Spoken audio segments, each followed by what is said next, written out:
നമസ്കാരം. തുടർച്ചയായ 14ാമത്തെ ദിവസവും ഇറാൻ സംഘർഷം തുടരുന്നതും ക്രൂഡിൻ്റെ വില $100 പെർ ബാരലിനടുത്ത് ട്രേഡ് ചെയ്യുന്നതും ഇന്ത്യൻ മാർക്കറ്റിനെ പ്രതികൂലമായി ബാധിക്കുന്നുണ്ട്. കഴിഞ്ഞ ആഴ്ചയുടെ തുടക്കത്തിൽ ക്രൂഡിൻ്റെ വില $120 പെർ ബാരലായിരുന്നു.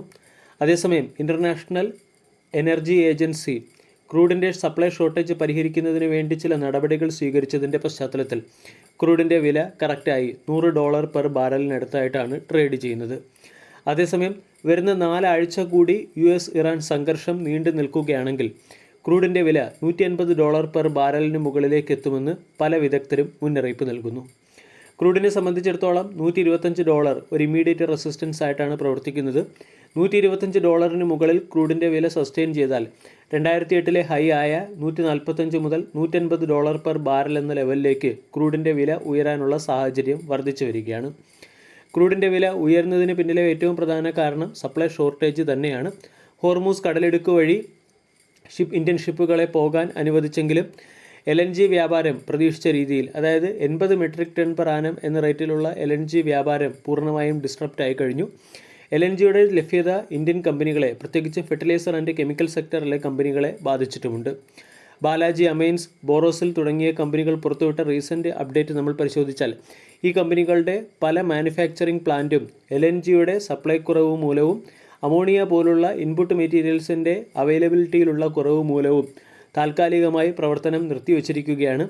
ഇത് വരുന്ന ക്വാർട്ടർലി റിസൾട്ട് സെഷനിൽ കമ്പനികളുടെ പെർഫോമൻസിനെ പ്രതികൂലമായി ബാധിച്ചേക്കും. ഇതിൻ്റെ ഇമ്പാക്റ്റ് 2027 ഫിനാൻഷ്യൽ ഇയറിലെ ഫസ്റ്റ് ക്വാർട്ടറിലും പ്രതിഫലിക്കാൻ സാധ്യതയുണ്ടെന്നുള്ള സൂചന അനലിസ്റ്റുകൾ നൽകുന്നുമുണ്ട്. ഇതിൻ്റെ പശ്ചാത്തലത്തിൽ 2027 ഫിനാൻഷ്യൽ ഇയറിലെ ഫസ്റ്റ് ക്വാർട്ടറിൽ ഇന്ത്യൻ കമ്പനികളുടെ പെർഫോമൻസിൽ ഒരു മാർജിൻ ഡ്രോപ്പ് പ്രതീക്ഷിക്കാവുന്നതുമാണ്. ക്രൂഡിൻ്റെ വില ഈ രീതിയിൽ തുടരുകയാണെങ്കിൽ ക്രൂഡിൻ്റെ വില $180 പെർ ബാരലിന് മുകളിലേക്ക് എത്തിയേക്കും. ക്രൂഡിൻ്റെ ലഭ്യതക്കുറവ് ഇന്ത്യൻ മാർക്കറ്റിനെ വളരെ വലിയ ഒരു കറക്ഷന് പ്രേരിപ്പിച്ചിട്ടുണ്ട്.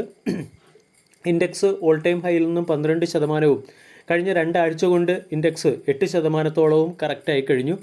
ഇൻഡെക്സിൽ വന്ന കറക്ഷൻ ഫോറിൻ ഇൻസ്റ്റിറ്റ്യൂഷണൽ ഇൻവെസ്റ്റേഴ്സിൻ്റെ സെല്ലിങ്ങിലും രൂപയുടെ മൂല്യം ഇടിയുന്നതിലും പ്രതിഫലിക്കുകയും ചെയ്യുന്നുണ്ട്. ഇതിൻ്റെ പശ്ചാത്തലത്തിൽ ഇൻവെസ്റ്റേഴ്സ് മാർക്കറ്റിൽ ഒരു കോഷ്യസ് ഔട്ട്ലുക്കാണ് വെച്ച് പുലർത്തേണ്ടത്. അതുപോലെ തന്നെ ലോങ് ടൈമിലേക്ക് ക്രൂഡിൻ്റെ വില ഉയരുന്നത് ഇന്ത്യയുടെ കറണ്ട് അക്കൗണ്ട് ഡെഫിസിറ്റിനെ GDPയുടെ 3% മുകളിലേക്ക് ഉയർത്താൻ സാധ്യതയുണ്ടെന്നും ഇത് എക്കോണമിക്ക് തന്നെ ഒരു പൊട്ടൻഷ്യൽ ത്രെട്ട് ആണെന്നും ഒട്ടുമിക്ക അനലിസ്റ്റുകളും, അതായത് share and stock brokers limited പോലുള്ള കമ്പനികളുടെ അനലിസ്റ്റുകൾ മുന്നറിയിപ്പ് നൽകുന്നുമുണ്ട്. അതേസമയം മാർക്കറ്റിന്, അല്ലെങ്കിൽ ഇന്ത്യൻ മാർക്കറ്റിന് ആശ്വസിക്കാൻ വകയുള്ളത് ഹോർമൂസ് കടലിടുക്ക് വഴിയുള്ള ഇന്ത്യയുടെ ഷിപ്പുകളെ ഇറാൻ തടയില്ല എന്ന് ഇറാൻ നൽകിയ ഉറപ്പും, കൂടാതെ റഷ്യയിൽ നിന്നും ഇന്ത്യ ഇമ്പോർട്ട് ചെയ്യുന്നതും ഇന്ത്യക്ക് ആശ്വാസകരമായ അപ്ഡേറ്റ് ആണെങ്കിലും ക്രൂഡിൻ്റെ വില തുടർച്ചയായ ഹയർ സൈഡിൽ ട്രേഡ് ചെയ്യുന്നത് refining, petrochemical, fertiliser, aviation, hospitality തുടങ്ങിയ സെക്ടറുകളെ ഡയറക്റ്റായി ബാധിക്കുന്നുണ്ട്. ഇതോടൊപ്പം തന്നെ paint, tyre, auto stocks, FMCG തുടങ്ങിയ സെക്ടറുകളെയും മിഡിൽ ഈസ്റ്റിലെ സംഘർഷം പ്രതികൂലമായി ബാധിക്കുന്നു. ക്രൂഡിൻ്റെ വില ഉയരുന്നതും സപ്ലൈ ചെയിനിൽ വന്നിരിക്കുന്ന disruption logistic, transport, mining, banking, NBFC തുടങ്ങിയ സെക്ടറിലെ കമ്പനികളെയും ഇൻഡയറക്റ്റായി ബാധിക്കുന്നതുകൊണ്ട് ഈ സെക്ടറിലെ കമ്പനികളിലൊക്കെ ഒരു മാർജിൻ ഡ്രോപ്പ് വരുന്ന ക്വാർട്ടർലി റിസൾട്ട് സെഷനിലും 2027 ഫിനാൻഷ്യൽ ഇയറിലെ ഫസ്റ്റ് ക്വാർട്ടറിലും പ്രതീക്ഷിക്കാവുന്നതാണ്. ഇറാൻ സംഘർഷം തുടരുകയും ക്രൂഡിൻ്റെ വില ഉയരുകയും ചെയ്താൽ അതിൻ്റെ ബെനിഫിറ്റ് ലഭിക്കാൻ സാധ്യതയുള്ള ഒരു സെക്ടറിനെ കൂടി പരിചയപ്പെടാം. സെക്ടറിൻ്റെ പേര് ഷുഗർ സെക്ടർ. വെള്ളിയാഴ്ചയിലെ ട്രേഡിംഗ് സെഷനിൽ ഷുഗർ സെക്ടറിലെ പല സ്റ്റോക്കുകളിലും സെല്ലിംഗ് പ്രഷർ വന്നെങ്കിലും ക്രൂഡിൻ്റെ വില ഉയരുന്നത് ഷുഗർ സെക്ടറിലെ സ്റ്റോക്കുകൾക്ക് അനുകൂലമായേക്കും എന്നാണ് ലേറ്റസ്റ്റ് റിപ്പോർട്ടുകളിൽ പരാമർശിക്കുന്നത്. ക്രൂഡിൻ്റെ വില ഉയരുകയാണെങ്കിൽ government ethanol blending programme accelerate ചെയ്യാൻ സാധ്യതയുണ്ട്. ഇതുവഴി എഥനോളിൻ്റെ പ്രൊഡക്ഷൻ കൂടാനും കമ്പനികൾക്ക് ഒരു സ്റ്റേബിൾ റവന്യൂ മാർജിൻ ജനറേറ്റ് ചെയ്യാനും സാധിക്കും.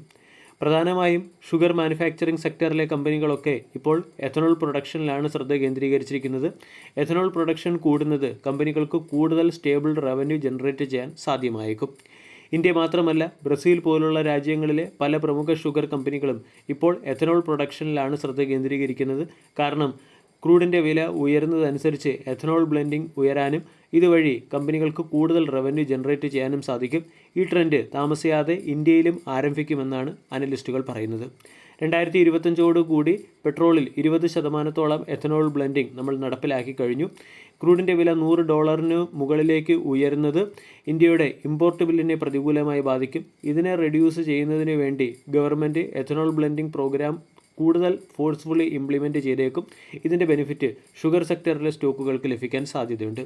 ഷുഗർ സെക്ടറിലെ പല കമ്പനികളെയും നമ്മൾക്ക് ശ്രദ്ധിക്കാവുന്നതാണ്. Balrampur Chini Mills, Shree Renuka Sugar, Triveni Engineering and Industries തുടങ്ങിയ സ്റ്റോക്കുകൾക്കൊക്കെ അനലിസ്റ്റുകൾ ബൈ എന്ന റേറ്റിംഗ് നൽകുകയും ചെയ്തിട്ടുണ്ട്. ഈ ഫാക്റ്റുകളുടെ പശ്ചാത്തലത്തിൽ വരും ദിവസങ്ങളിലും ഷുഗർ സെക്ടറിലെ സ്റ്റോക്കുകളെ ഫോക്കസ് ചെയ്യാം.